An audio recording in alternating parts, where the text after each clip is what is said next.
Hola, maestra Esmeralda Lorenzo Sánchez. Somos alumnos del grupo 2TM1 pertenecientes al Instituto Politécnico Nacional del Centro de Estudios Científicos y Tecnológicos número 16 del Estado de Hidalgo.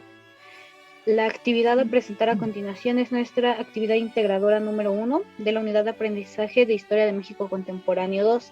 Los integrantes del equipo son Alarcón Flores Raquel Amelí, Castillo Guzmán Daniela, Carriche García Claudia Daniela, Carpio Pérez Griselda, Cortés Montiel Leni, Fragoso Espinosa Perla Noemí, Francisco Aldana Ailín, Galván Islas Ingrid Aleidis, Gutiérrez Ponce Helen Daniel y Rosas de la Huerta Julieta Angelín. Bernardo Doroteo Reyes Ogazón fue un destacado militar y político mexicano, el cual peleó en la Segunda Intervención Francesa y llegó a ser gobernador del estado de Nuevo León por más de 20 años. Durante la primera etapa de la Revolución Mexicana se levantó en armas contra el gobierno de Francisco I. Madero. Llegó a ser arrestado y posteriormente fue liberado para luego llevar a cabo un enfrentamiento contra las fuerzas que le eran leales al entonces presidente Francisco I. Madero. En 1911 se subleva contra el gobierno de Francisco I. Madero mediante la proclamación del Plan de la Soledad. Al no tener suficientes seguidores, se rindió y fue encarcelado en la prisión de Santiago Tlatelolco, donde estuvo junto a Francisco Villa. El primero en caer durante el asalto fue Bernardo Reyes, abatido por una ráfaga de ametralladora. Después de la balacera, su cuerpo fue llevado al interior del Palacio Nacional y posteriormente fue mostrado al presidente Madero. Mujeres revolucionarias. La figura de la Adelita es un discurso de género creado a mediados del siglo XX, que ha quedado en la memoria de la Revolución Mexicana. Subraya la belleza de la mujer, su juventud y la valentía de acompañar a los hombres en la guerra, pero al mismo tiempo dificulta el reconocimiento de las diversas mujeres que participaron en esta lucha. También conocidas como soldaderas, desarrollaron un papel muy importante en la lucha por los derechos de los campesinos durante la Revolución Mexicana, entre los años de 1910 y 1917. De esta manera, las soldaderas o adelitas honraron durante la Revolución a sus ancestros de manera militar y sedientas de justicia. La vestimenta de las mujeres de la Revolución solían tener siempre consigo un rifle, bien ajustado al rebozo. Las adelitas del lado del norte utilizaban botas y sombreros tejanos, mientras que las adelitas indígenas del sur utilizaban sombreros grandes, rebozos y huaraches. La tela de su tradicional vestimenta era de algodón con tejidas de popelina y manta en tonos opacos. La falda solía llevar un alán con parte baja, cuello alto y una banda en la cintura junto con un moño de mariposa. La primera mujer que comenzó con este movimiento fue Adela de la Verde Pérez. Era enfermera y entre brindar auxilio a los hombres, surgiendo así el nombre de las Adelitas. Los grupos de mujeres, que en su mayoría estaban conformados por viudas, hijas y hermanas de los combatientes de esta lucha. Hubo otros nombres femeninos que destacaron por su audacia y liderazgo, como Carden Alanis, que logró tomar la ciudad Juárez al lado de 300 hombres a su mando. También se puede mencionar a Juana Martínez de Mendoza, que lideraba un amplio grupo de mujeres, o a Dolores Jiménez y Muro, que eran redactoras del plan político y social que desconocía el régimen porfirista. Las adelitas, entre las actividades que realizaban estaba el propagar las ideas revolucionarias, pasar telegramas y correos, y la más peligrosa de sus misiones se trataba de obtener información del enemigo, distribuir de armas a los grupos aliados que la necesitaran, y si se presentaba un conflicto, ellas entraban igual a la lucha. En la foto llamada Mujeres Patriotas del fotógrafo Flores Pérez FT, de primera intervención podemos apreciar a las famosas adelitas o soldaderas, pero si observamos con cuidado, estas mujeres estaban disfrazadas como para una celebración. Vemos su tradicional vestimenta con el rebozo sosteniendo su arma, sus botas y sombreros de estilo tejanos, y para las mujeres del sur, es decir, las indígenas, los guaraches y sus respectivas faldas con olanes y la banda a la cintura con el moño de mariposa.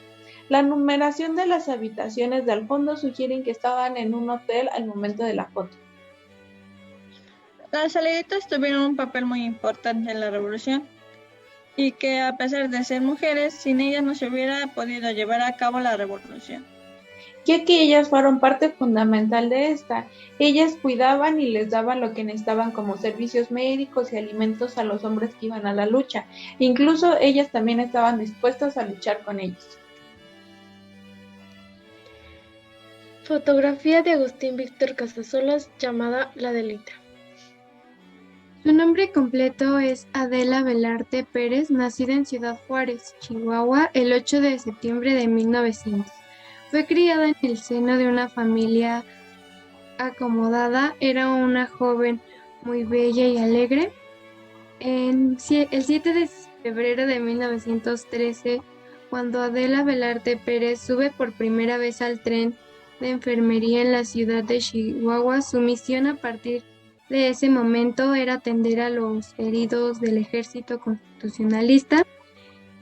Ella prefirió dejar la vida cómoda y sin preocupaciones que le daba a su familia. De muy buena posición y alentada por Leonor, se decidió servir no como soldadera, sino como enfermera, inicialmente del régimen del coronel Alfredo Breceda. En 1915 se incorporó a la Cruz Blanca Mexicana. Ella creó el grupo de las Adelitas, el cual eran mujeres que se dedicaban a curar a los combatientes heridos.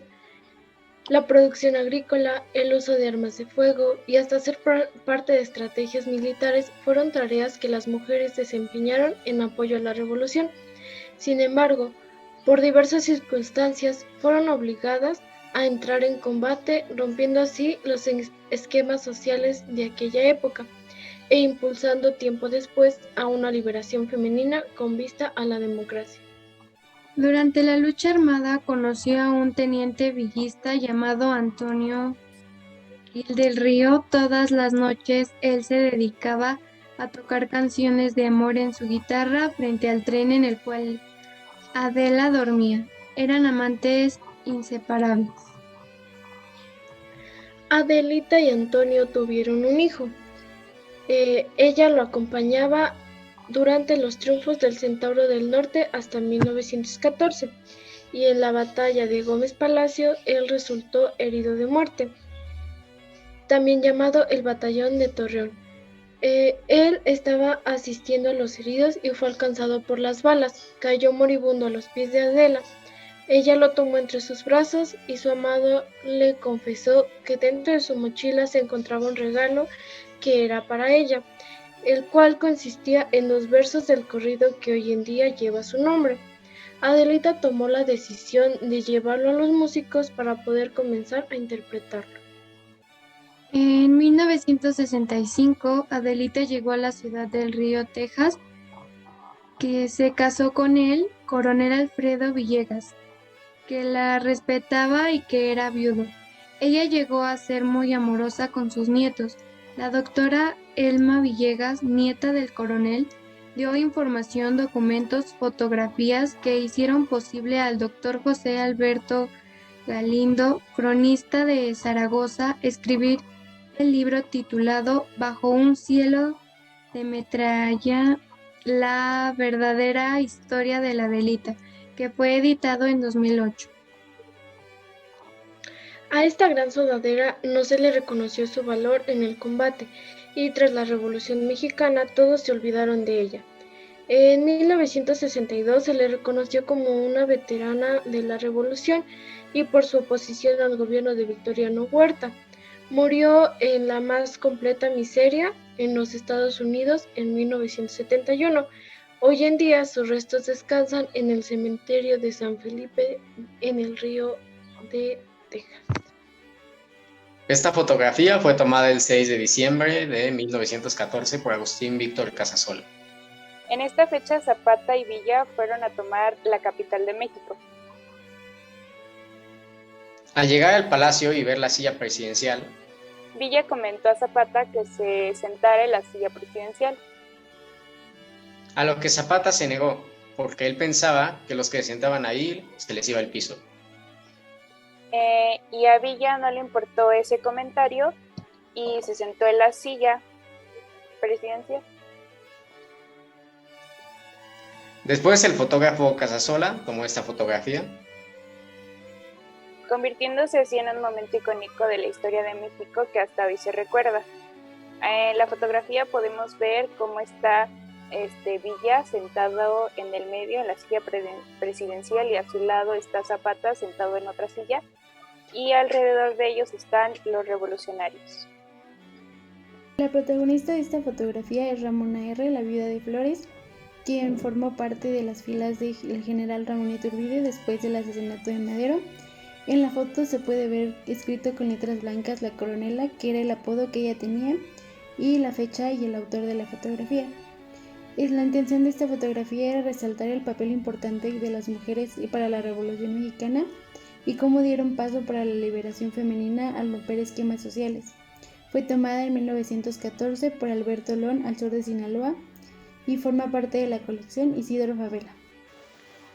Esta fotografía es más bien un retrato dedicado de Ana María Josefa Ramona, que bien sabemos es viuda de Iturbide.